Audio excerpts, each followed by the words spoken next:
नरगिस दत्त बॉलीवुड की एक अत्यधिक प्रतिष्ठित और आइकॉनिक अभिनेत्री थीं, जिनका जन्म 1 जून 1929 को रावलपिंडी में हुआ था। उनका असली नाम फातिमा राशिद था। उनके पिता अब्दुल राशिद खान एक व्यापारी थे, जबकि उनकी मां जद्दनबाई एक प्रसिद्ध शास्त्रीय गायिका और फिल्म अभिनेत्री थीं। उनके परिवार का फिल्म इंडस्ट्री से गहरा जुड़ाव था और खासकर उनकी मां के कारण नरगिस को कला और अभिनय का काफी प्रभाव मिला। नरगिस ने फिल्म इंडस्ट्री में कदम बहुत ही छोटी उम्र में रखा था।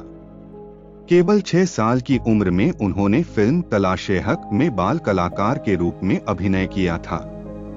हालांकि उन्हें असली पहचान 1940 और 1950 के दशक में मिली, जब वह बॉलीवुड की प्रमुख नायिकाओं में शुमार हो गई।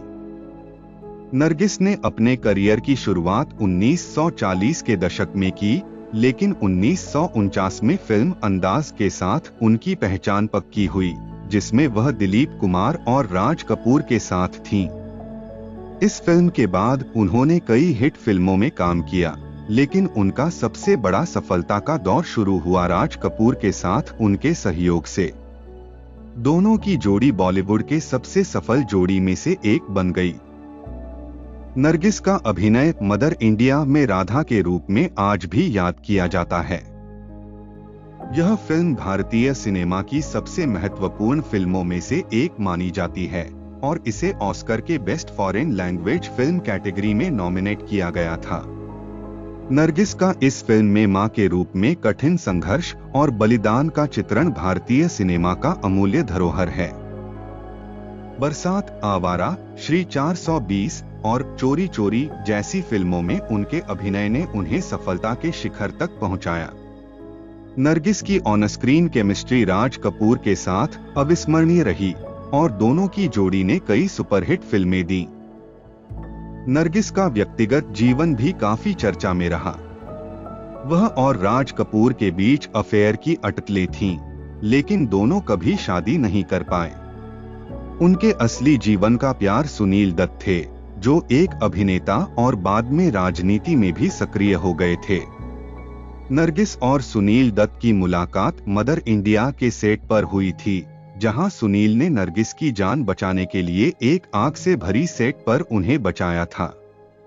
इस घटना के बाद दोनों के बीच प्यार का रिश्ता पनपा और 1958 में उन्होंने शादी कर ली। इस जोड़ी के 3 बच्चे हुए, संजय दत्त जो खुद एक मशहूर अभिनेता बने, और 2 बेटियां, प्रिय दत्त और नम्रता दत्त।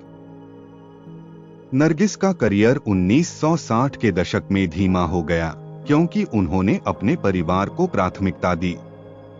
हालांकि 1967 में उन्होंने फिल्म रात और दिन में एक उल्लेखनीय भूमिका निभाई, जिसके लिए उन्हें फिल्म फेयर अवार्ड भी मिला। 1970 के दशक में नरगिस को पैंक्रियाटिक कैंसर का पता चला। वह इस बीमारी से काफी समय तक जूझती रहीं, लेकिन 3 मई 1981 को उनका निधन हो गया, सिर्फ 51 साल की उम्र में। उनकी मृत्यु बॉलीवुड और उनके फैंस के लिए एक अपूरणीय क्षति थी। नरगिस दत्त को भारतीय सिनेमा में उनके योगदान के लिए हमेशा याद किया जाएगा। उन्होंने जिस तरह से महिलाओं को फिल्मी पर्दे पर मजबूती से पेश किया, वह आज भी प्रेरणा देता है। उनकी सबसे यादगार भूमिका मदर इंडिया में राधा के रूप में देखी जाती है, जिसे सिनेमा का एक मील का पत्थर माना जाता है। उनका नाम हमेशा भारतीय सिनेमा की स्वर्णिम युग की सबसे बड़ी अभिनेत्रियों में लिया जाएगा।